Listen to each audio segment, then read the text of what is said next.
बच्चों, संस्कृत की इस कक्षा में सभी का स्वागत करते हैं। और आज सभी बच्चे अपनी अभ्यास पुस्तिका निकाल लेंगे जिसका नाम है अभ्यास पुस्तिका रुचिरा। और ये क्लास 6 के लिए है, प्रथमो भागा है, इसमें लिखा रहता है 6। और इससे पहले हम लोगों ने इसके पहले वाले वीडियो में प्रथमा पाठः अकारांत पुल्लिंग का हम लोगों ने शब्द परिचय 1 इसके कुछ प्रश्नों को किया था।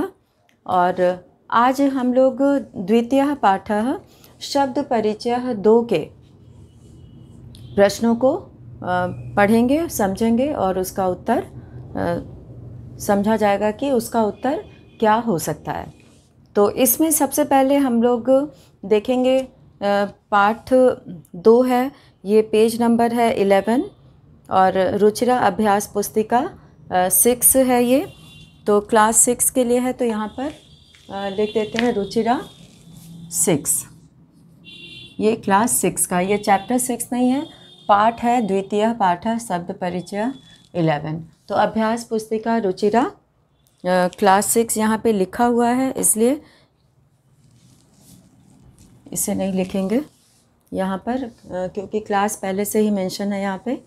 और अब हम लोग यहाँ पर देखेंगे कि शब्द परिचय 2 में सबसे पहले स्त्रीलिंगे प्रथम पुरुषे च, ये यहाँ पे शीर्षक लिखा हुआ है स्त्रीलिंगे प्रथम पुरुषे च। स्त्रीलिंग के प्रथम पुरुष के बारे में यहाँ पर बताया गया है। तो इसमें सबसे पहले एक वचनम, द्विवचनम और बहुवचनम, ये यहाँ पे शीर्षक लिखा हुआ है। तो हेडिंग लिखी हुई है और उसके बगल में लिखा हुआ है यहाँ पे संज्ञा शब्दाः। सभी बच्चे देख रहे होंगे अपनी अभ्यास पुस्तिका में संज्ञा शब्दाः, ये जो है यहाँ पर संज्ञा शब्द यहाँ पे लिखा है छात्राः। यहाँ पे छात्राः लिखा हुआ है, लेकिन यहाँ पे छात्रा केवल होना चाहिए। अगर छात्राः लिखा है तो उसमें का विसर्ग हटा देना है, केवल छात्रा होता है एक वचन में। तो सभी बच्चे इसे शुद्ध कर लेंगे, सही कर लेंगे। छात्रा केवल होगा, एक छात्रा, एक छात्रा यानी एक वचन में। यहाँ पे एक वचन और बहुवचन दोनों में छात्राः छात्राः लिखा है, तो बहुवचन वाला छात्राः तो सही है और एक वचन में जो छात्राः लिखा है उसे केवल छात्रा करना है, उसका विसर्ग हटा देना है, तो वो केवल छात्रा हो जाएगा। तो यहाँ पे एक वचन में छात्रा, द्विवचन में छात्रे और बहुवचन में छात्राः रूप बनता है। एक छात्रा, दो छात्राएं और छात्रा मतलब बहुत सी छात्राएं, ये स्त्रीलिंग में इसका प्रयोग होता है। तो यहाँ पर भी ये लिखा हुआ है संज्ञा शब्द है, फिर उसी संज्ञा शब्द के लिए किस सर्वनाम शब्द का प्रयोग होगा ये यहाँ पर बताया गया है। और उसके बाद धातु रूपाणी, उसके साथ क्रिया कौन सी लगेगी ये बताया गया है। तो इतना अगर एक संज्ञावाचक शब्द को समझ लेंगे तो बाकी संज्ञा शब्द भी बदल के उसी की तरह जो है वो अंतिम उच्चारण उसी तरह से होता है, तो उससे और भी शब्दों का संज्ञा रूप बन सकता है। तो यहाँ पे जो सबसे पहले लिखा है संज्ञा शब्दाः में छात्रा, छात्रे, छात्राः। छात्रा एक छात्रा, और छात्रा की जगह अगर हम स्त्रीलिंग में नाम लिखते हैं तो अजा एक बकरी, और नरः यहाँ पे लिखा है तो नरः तो अकारांत पुल्लिंग है, वो यहाँ पे नहीं होना चाहिए। नरः, नरौ, नराः, इसे हम लोग नहीं पढ़ेंगे। इसके बाद हम लोग केवल छात्रा और अजा ये 2 शब्द को ही पढ़ेंगे। नरः, नरौ, नराः यहाँ पर हम लोग नहीं पढ़ेंगे। तो इसमें छात्राः, छात्रा, छात्रे, छात्राः। तो और अजा, अजा मतलब बकरी होता है, एक बकरी, अजे 2 बकरियाँ और अजाः अनेक बकरियाँ। तो यहाँ पे छात्रा, इसमें भी आ रहा है उच्चारण, आ स्वर आ रहा है, और अजा इसमें भी आ स्वर आ रहा है। छात्रे, इसमें ए का उच्चारण हो रहा है अंत में, और अजय, अजय में भी ए का उच्चारण हो रहा है। तो ये द्विवचन में 2 छात्राएं और अजय मतलब 2 बकरियां। तो इसी तरह से और भी जो स्त्रीलिंग पद होंगे, शब्द होंगे, उसमें भी जो है हम लोग इसी तरह से रूप बदल के बना सकते हैं। और बहुवचन में है छात्राः और अजाः, विसर्ग लगा है। आ स्वर के साथ यहाँ पर विसर्ग का प्रयोग किया गया है। तो छात्राः का मतलब है अनेक छात्राएं, और इसी तरह से अजाः का अर्थ है अनेक बकरियां। तो यहाँ पर हम लोग सर्वनाम शब्दाः, उसी स्त्रीलिंग के लिए सर्वनाम शब्दाः का प्रयोग यहाँ पर दिखाया गया है कि एषा, एषा मतलब यह, एते, एते मतलब ये 2, और एताः मतलब ये सब। तो स्त्रीलिंग में जो पास की चीज़ें होती हैं उसके लिए एषः का, एषा का प्रयोग करते हैं यह के लिए। पुल्लिंग में हम लोग एषः का प्रयोग किए थे। तो अब यहाँ पे एषा स्त्रीलिंग आ गया है, तो यहाँ पे एषा का प्रयोग होगा यह के लिए, और एते का प्रयोग होगा ये 2 के लिए, और एताः मतलब ये सब जो है ये पास की चीज़ों के लिए, बहुवचन के लिए एताः का प्रयोग होता है। तो एषा, एते, एताः, ये इसका उच्चारण होगा। और इसके लिए प्रश्नवाचक शब्द जो है वो स्त्रीलिंग में का प्रयोग करते हैं कौन के लिए, और द्विवचन में के का प्रयोग करते हैं कौन 2, और बहुवचन में काह का प्रयोग करते हैं कौन सब। तो यहाँ पर का, के, काह, एक वचन में का, अगर कोई एक स्त्रीलिंग शब्द है तो का प्रयोग करेंगे, और अगर कोई 2 स्त्रीलिंग शब्द है तो उसके लिए के का प्रयोग करेंगे, और कोई बहुत है, अनेक है, तो उसके लिए काह का प्रयोग करेंगे। तो ये अंतर होता है। पुल्लिंग में हम लोग प्रयोग करते हैं कह, कऊ, के, और स्त्रीलिंग में हम लोग प्रयोग करते हैं का, के, काह। तो यहाँ पर जो है ये अंतर है। पुल्लिंग में प्रयोग किया जाता है कह, द्विवचन में कऊ और बहुवचन में के, और स्त्रीलिंग में का, के, काह। अगर के का प्रयोग हुआ है, के का प्रयोग पुल्लिंग में भी हो रहा है, के का प्रयोग स्त्रीलिंग में भी हो रहा है, तो के का प्रयोग यहाँ पे बहुवचन में हो रहा है, यहाँ पे द्विवचन में हो रहा है। तो अगर स्त्रीलिंग वाला कोई वाक्य है, स्त्रीलिंग शब्द का वहाँ प्रयोग हुआ है, तो वहाँ द्विवचन में के का प्रयोग द्विवचन के लिए होगा स्त्रीलिंग में, और अगर कोई पुल्लिंग का है तो वहाँ पे अगर बहुवचन में के का प्रयोग हुआ है तो वो पुल्लिंग के लिए हुआ है। तो इस तरह से यहाँ पे का कौन के लिए प्रयोग होता है, कौन 2 के लिए के का प्रयोग होता है, और कौन अनेक के लिए कौन जो है यहाँ पे कौन सब, कौन बहुत से लोग, तो इसके लिए काह का प्रयोग होता है अनेक के लिए। तो यहाँ पे अब जो है जो पास में है उसके लिए एषा का प्रयोग करेंगे यह के लिए, और जो दूर है उसके लिए सा का प्रयोग करेंगे वह के लिए। पास के लिए एषा और दूर के लिए सा, और इसी तरह से ते का प्रयोग करेंगे वे दोनों, वे 2, और ताह का प्रयोग करेंगे वे सब। अगर पास में है तो यह, ये 2, ये सब, एषा, एते, एताह, और अगर दूर है तो सा, ते, ताह, सा, ते, ताह। ये सर्वनाम शब्द याद करना बहुत ज़रूरी है। सह, तौ, ते प्रथम पुरुष में, सा, ते, ताह, और जो मध्यम पुरुष और उत्तम पुरुष होता है उसका सर्वनाम पुल्लिंग और स्त्रीलिंग दोनों के लिए एक समान होता है। उसमें कोई अंतर नहीं है कि पुल्लिंग के लिए त्वम का प्रयोग करेंगे, स्त्रीलिंग के लिए भी त्वम का प्रयोग करेंगे तुम के लिए, और अहम के लिए पुल्लिंग में भी अहम का प्रयोग करेंगे मैं के लिए, और स्त्रीलिंग में भी अहम का प्रयोग करेंगे मैं के लिए। मतलब मैं तो अहम खादति, और अहम खादति स्त्रीलिंग में भी होगा, अहम खादति पुल्लिंग में भी होगा। अहम खादामी, खादति नहीं होगा, अहम खादामी, क्योंकि उत्तम पुरुष का है अहम, तो क्रिया भी उत्तम पुरुष की होगी। अहम खादामी पुल्लिंग में भी बोलेंगे और स्त्रीलिंग में भी बोलेंगे अहम खादामि। तो सा ते ताह, एषा एते एताह पास के लिए हो गया और सा ते ताह ये दूर के लिए हो गया। अब हम लोग यहाँ करेंगे धातु रूपाणी। धातु रूप, इसके साथ क्या प्रयोग किया जाएगा? तो एक वचन के साथ एक वचन का प्रयोग होता है। अगर स्त्रीलिंग शब्द जो है वो संज्ञा शब्द या सर्वनाम शब्द एक वचन का है तो उसके साथ हम लोग एक वचन की क्रिया का प्रयोग करेंगे। अगर द्विवचन का है तो द्विवचन की क्रिया का प्रयोग करेंगे, और बहुवचनम है तो बहुवचन की क्रिया का प्रयोग करेंगे। तो स्त्रीलिंग का संज्ञा शब्द या सर्वनाम शब्द जिस वचन का होगा हम लोग कर्ता भी उसी वचन का, धातु रूप भी उसी वचन का प्रयोग करेंगे। तो शुरू करते हैं पहला प्रश्न।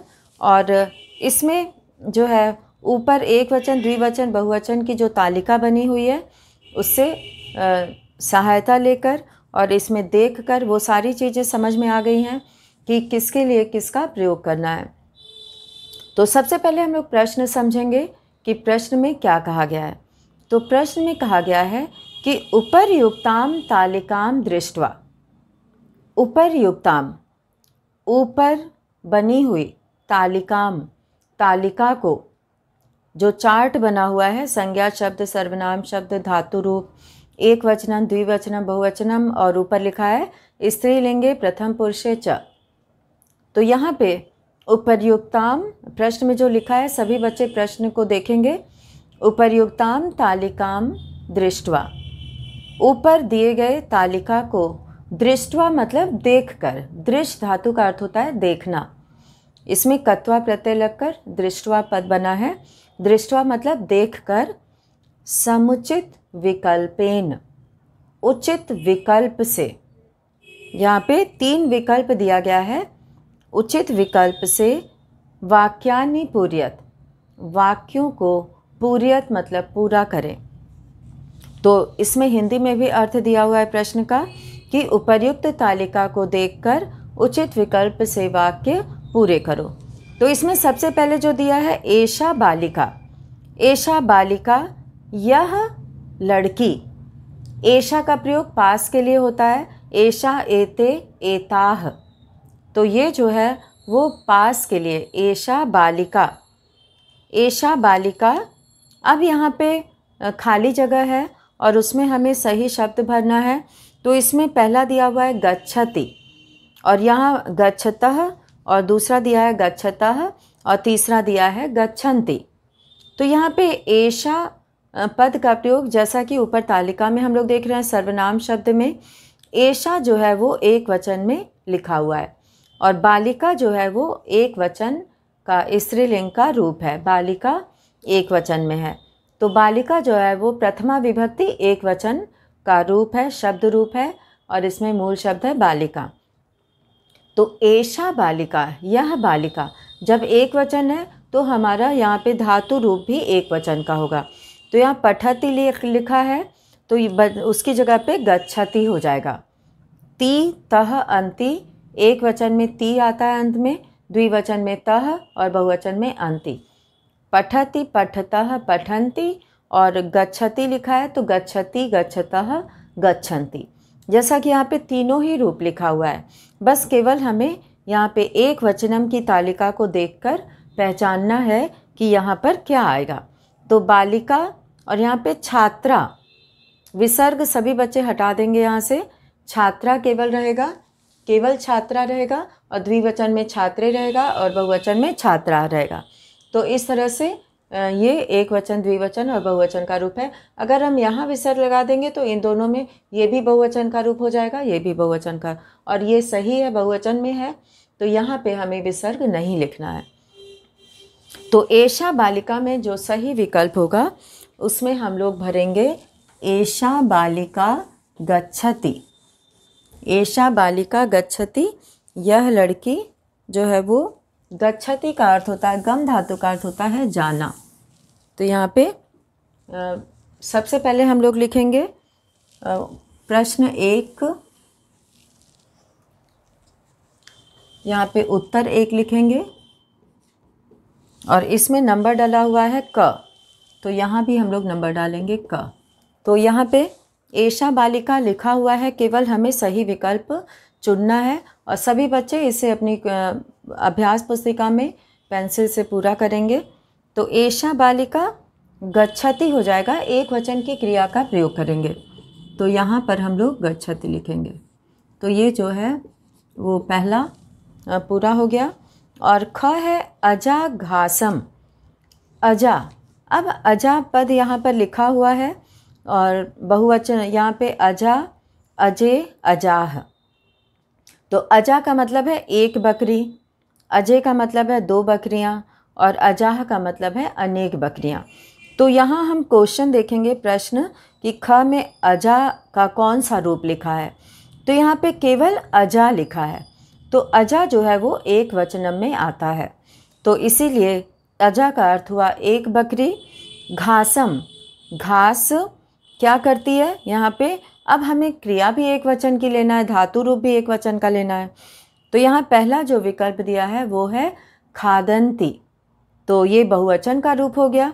जैसे पठंती है तो यहाँ खादंती हो गया, ये बहुवचन हो गया, तो ये सही नहीं है, सही उत्तर नहीं हो सकता क्योंकि ये बहुवचन का है। और दूसरा है खादतः, खादतः द्विवचन का हो गया, जैसे पठतः वैसे ही खादतः। और अब इसमें तीसरा जो दिया है वह है खादति, तो खादति एक वचन में है, पठति, खादति, लिखति, गच्छति ये सब एक वचन में आता है। तो यहाँ पे हम लोग एक वचन का रूप लिखेंगे खादति। अजा घासम खादति, बकरी घास खाती है। तो इस तरह से यहाँ पे खादति सही विकल्प हम लोगों ने चुना। और अब जो है ग वाला हम लोग करेंगे सेविके। सेविके, यहाँ पे सेविका शब्द है, सेविका यानी कि जो हम लोग घर में काम करने के लिए रखते हैं उसको सेविका कहते हैं।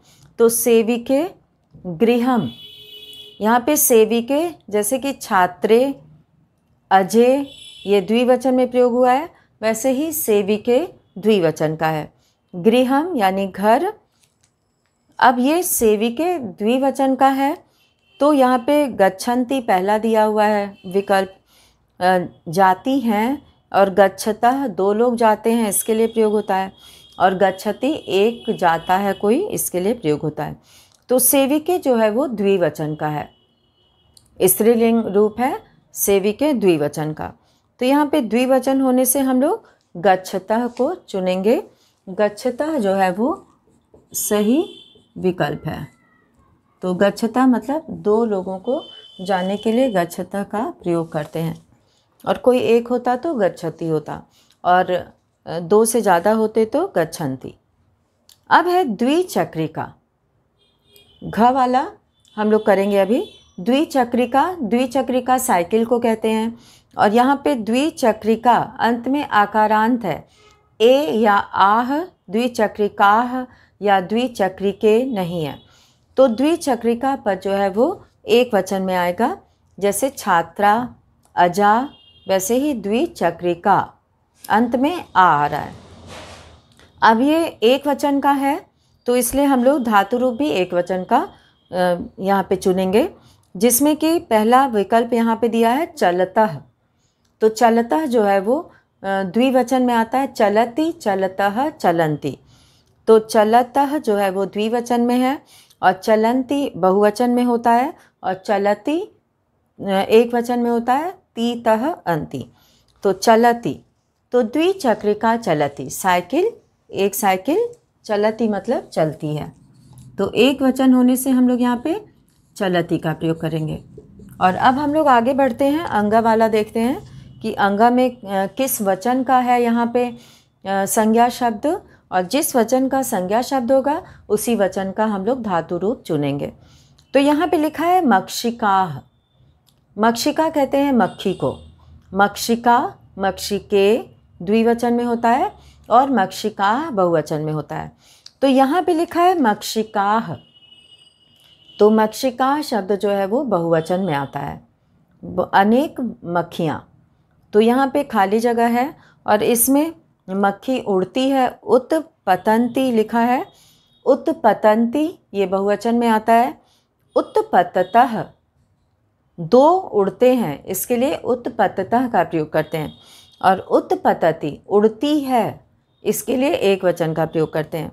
तो उत्पतति एक वचन हो गया, उत्पततः द्विवचन हो गया, उत्पतंती बहुवचन हो गया। तो यहाँ पे मक्षिका बहुवचन है, इसलिए हम लोग बहुवचन का धातु रूप लेंगे उत्पतंती। ती तह अंति, तो अंति उच्चारण उत्पतंती। तो यहाँ पे हम लोग खाली जगह में भरेंगे उत्पतंती। तो ये हो जाएगा उत्पतंती मक्षिकाः उत्पतंती, मक्खियाँ उड़ती हैं। उत्पतंती मतलब उड़ती हैं। और अब है यहाँ पे पिपीलिका। पिपीलिका कहते हैं चींटी को। पिपीलिका, ये अंत में आ उच्चारण आ रहा है, कोई विसर्ग नहीं है इसमें, तो ये एक वचन का रूप है। और पिपीलिका। अब चलतः, चलती और चलंती। तो यहाँ पे चलती चलतः द्विवचन में आता है, चलती एक वचन में आता है और चलंती बहुवचन में आता है। तो यहाँ पे पिपीलिका जो है वो एक वचन है, जैसे छात्रा, अजा, महिला। तो यहाँ पे पिपीलिका ये एक वचन में आता है। ऊपर भी यहाँ पे अजा को भी एक वचन में रखा गया है, छात्रा भी एक वचन में है। तो एक वचन होने से यहाँ पे एक वचन की क्रिया हम लोग चलती लिखेंगे। तो इसमें जो उत्तर हो जाएगा वो है चलती। पिपीलिका चलती, चलती है। तो एक की यहाँ पे बात हो रही है, एक वचन है। और इसके बाद जो है एषा माला। एषा माला, माला जिसे पहना जाता है, एषा, एषा मतलब यह। माला नाम भी होता है, माला पहनने वाली भी माला होती है और नाम भी माला होता है। तो एषा माला, इसमें कोई एक माले भी नहीं लिखा है और मालाह भी नहीं लिखा है, ये है माला। तो माला जो है वो एक वचन होता है। तो यहाँ पर एषा, एषा का प्रयोग यहाँ पर हम लोग देखेंगे तालिका में। ऊपर तालिका में सभी बच्चे देखेंगे सर्वनाम शब्दाह। सर्वनाम शब्दाह में एषा पद आया है यह के लिए। तो एषा एक वचन में आया है, यानी कि एषा माला इसमें एक वचन है। तो हम क्रिया भी, धातु रूप भी एक वचन की लेंगे। तो अस्ति, अस्तः, संति ये रूप होता है। अस्ति मतलब है एक के लिए, और अस्तः दो के लिए हैं, और संति बहुवचन के लिए हैं का प्रयोग होता है। तो एषा माला अस्ति, यह माला है। तो च के बाद छ लिखेंगे और यहाँ पे लिखेंगे अस्ति। एषा माला अस्ति। और अब इसके बाद हम लोग देखते हैं कि यहाँ पर अगला पद क्या दिया हुआ है। ज में लिखा हुआ है शाखे। शाखा शब्द सभी बच्चों ने वृक्षाह पाठ में पढ़ा है। शाखे, शाखे मतलब दो शाखाएं की यहाँ पे बात हो रही है। शाखा एक शाखा हो गई और शाखे दो शाखा। और हरिते, हरिते मतलब हरे। शाखा दो शाखाएं, हरिते मतलब हरी। अब यहाँ पे दो की बात हो रही है, जैसे कि यहाँ पे छात्रे, अजय, वैसे शाखे। तो शाखे हरिते, दो शाखाएं, हरिते मतलब हरी। अब यहाँ पे संति, अस्तः और अस्ति ये तीन विकल्प दिया गया है। तो संति का प्रयोग बहुवचन में होता है, अस्तः का प्रयोग द्विवचन में होता है और अस्ति का प्रयोग एक वचन में होता है। तो यहाँ पे दो शाखाओं की बात हो रही है, तो हम लोग यहाँ पर बोलेंगे अस्तः। तो प्रयोग करेंगे शाखे हरिते अस्तः, दो शाखाएं हरी हैं। अस्तः, यहाँ पे अस्तः का प्रयोग होगा दो शाखाओं के लिए। और अब हम लोग यहाँ पे आगे बढ़ते हैं। आगे दिया हुआ है वृद्धाः। वृद्धाः भी जो पद है वो सभी बच्चे पढ़ चुके हैं। वृद्धाः जो है वो बहुवचन में होता है। एक वचन में वृद्धाः, वृद्धा, वृद्धे, वृद्धाः। और अगर पुल्लिंग में होता है यही चीज़ तो वृद्धः, वृद्धौ, वृद्धाः ये पुल्लिंग में होगा, लेकिन स्त्रीलिंग में वृद्धा बोलते हैं। पुल्लिंग में वृद्धः बोलते हैं और स्त्रीलिंग में वृद्धा बोलते हैं। तो वृद्धाः यानी कि कई बूढ़े, अनेक बूढ़ी जो औरतें हैं, यहाँ पे स्त्रीलिंग की बात हो रही है। तो हसति एक वचन में होता है, हसतः द्विवचन में होता है, हसन्ति बहुवचन में होता है। तो अनेक वृद्धाएं, जो महिलाएं हैं जो वृद्ध हो चुकी हैं, उनके लिए कहा गया है वृद्धाः, मतलब अनेक वृद्धाएं हसन्ति हंस रही हैं। हस धातु का अर्थ होता है हंसना, और एक वचन में हसति हंसती है, द्विवचन में हसतः दो हंसते हैं, और बहुवचन में हसन्ति अनेक हंसते हैं। तो यहाँ वृद्धा शब्द बहुवचन का है तो अनेक हो गया। और अब हम लोग यहाँ पे इयां करेंगे। इयां में जो है वो गायिकाः शब्द दिया हुआ है।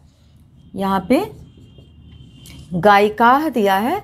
गायिका कहते हैं जो महिला गायिका होती है, जो महिला गीत गाती है उसको गायिका कहते हैं, और जो पुरुष गीत गाते हैं उनको गायकः कहते हैं। तो दोनों का रूप अलग अलग बनेगा। गायकः पुल्लिंग में बनेगा, गायकः गायकौ गायकाः, और स्त्रीलिंग में उसी को गायिका बोलेंगे, गायिका गायिके गायिकाः। तो यहाँ पे गायिका बहुवचन का प्रयोग है, और इसलिए यहाँ पे हम लोग धातु रूप भी बहुवचन का लेंगे। गायतः द्विवचन में हो गया, गायन्ति बहुवचन में हो गया, और गायति एक वचन में हो गया। तो यहाँ पे गायिकाः बहुवचन है, इसलिए हम लोग गायन्ति लिखेंगे, गायन्ति का प्रयोग करेंगे। और अब हम लोग यहाँ पे अगला पद देखते हैं, कुक्कुराः। ये भी पद सभी बच्चों को पता है। कुक्कुरः कहते हैं कुत्ते को। तो यहाँ पे कुक्कुराः बहुवचन दिया हुआ है, तो बहुवचन के साथ हम लोग भषति भषतः भषन्ति, यहाँ पे बहुवचन का प्रयोग करेंगे तो भषन्ति हो जाएगा। हाँ, वृद्धाः हसन्ति, गायिकाः गायन्ति। अब यहाँ पे ट पे हम लोग लिखेंगे भसन्ति, भोंकते हैं। भस का अर्थ होता है भोंकना, तो भसन्ति हो जाएगा यहाँ पे। और अब आगे देखते हैं कि आगे कौन सा प्रश्न है।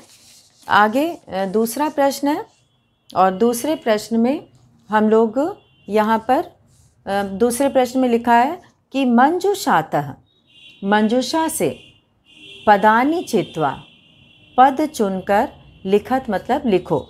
यहाँ पे मंजुषा में कर्ता यहाँ पे दिया हुआ है, संज्ञा शब्द यहाँ पे दिया हुआ है, और क्रिया पहले से लिखी हुई है, केवल हमें कर्ता ढूंढना है। तो क्रिया देखकर यहाँ पे हम लोग कर्ता खोजेंगे। तो सबसे पहले दूसरे के क में यहाँ पे लिखा है नृत्यन्ति। नृत्यन्ति मतलब नाचते हैं। तो यहाँ पे बहुवचन का प्रयोग हुआ है, तो इसमें जो है नृत्यन्ति में एक वचन में नृत्यति होता है, द्विवचन में नृत्यता होता है, और बहुवचन में नृत्यन्ति होता है। तो इस तरह से यहाँ पे एक वचन, द्विवचन और बहुवचन में अलग अलग पदों का प्रयोग होता है। तो यहाँ पे हम लोग सबसे पहले देखेंगे क। तो यहाँ पे दूसरा ये दूसरा प्रश्न है, और दूसरे के क में बालिकाः बहुवचन है, सेविकाः जो सेवा करती है, सेविकाः वो भी बहुवचन है, रमे द्विवचन है, गायिका जो है वो एक वचन है, कलिकाः बहुवचन है, सरिता एक वचन है, सरिता मतलब नदी होता है, अजा एक वचन है, छात्रे द्विवचन है, पिपीलिके द्विवचन है, महिला बहुवचन है। तो अब हम लोग यहाँ पे देखें नृत्यन्ति।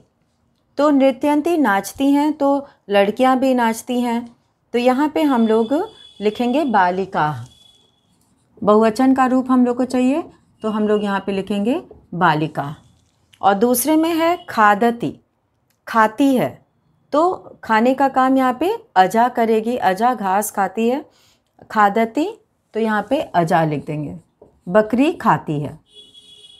क्योंकि खादति एक वचन है तो हम लोग को एक वचन की का ही जो है वो संज्ञा शब्द चाहिए।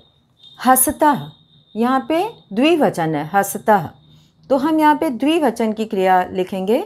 यहाँ पे हसतः में छात्रे हस्तः, छात्रे भी द्विवचन का है तो हम लोग छात्रे हस्तः लिखेंगे।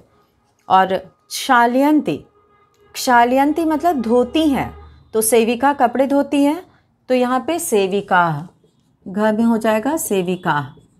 तो इस तरह से हम लोग यहाँ पे घ में सेविका क्षालयन्ति हो गया। गच्छतः जाती हैं, तो जैसे पिपीलिका चलती है तो यहाँ पे पिपीलिके, पिपीलिके द्विवचन है तो हम लोग गच्छतः का प्रयोग करेंगे। तो यहाँ पे हो जाएगा पिपीलिके, द्विवचन का प्रयोग हो जाएगा पिपीलिके का। और अब हम लोग यहाँ पे नमतः, नमस्कार करते हैं तो यहाँ पे रमे, यहाँ पे रमे,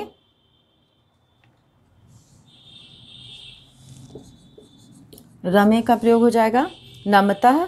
और इसमें है छ में एषा अस्ति, यह है, तो यहाँ पे गायिका एक वचन में है तो हम लोग गायिका का प्रयोग करेंगे। और इसी तरह से हम लोग चलन्ति है तो बहुवचन का हम लोग संज्ञा शब्द लेंगे महिलाः, महिलाः चलन्ति। और विकसन्ति कलिकाः, यहाँ पे कलिका शब्द आया, कलियाँ, कलिका का मतलब है कलियाँ, तो यहाँ पे हो जाएगा कलिकाः। तो कलिकाः विकसन्ति, कलियाँ खिलती हैं। वहति मतलब बहती है, तो सरिता वहति एक वचन है तो सरिता मतलब नदी, तो यहाँ पे सरिता वहति, नदी बहती है, ये अर्थ हो जाएगा। तो इस प्रकार हम लोगों ने ये दो प्रश्नों को समझा और ये दो प्रश्नों को स्त्रीलिंग के एक वचन, द्विवचन और बहुवचन के अनुसार और इसके साथ अलग अलग शब्दों को भी जाना। तो इसी के साथ ही आज का ये वीडियो समाप्त होता है। सभी बच्चे अभ्यास पुस्तिका में 2 प्रश्न पूरा कर लेंगे। धन्यवाद।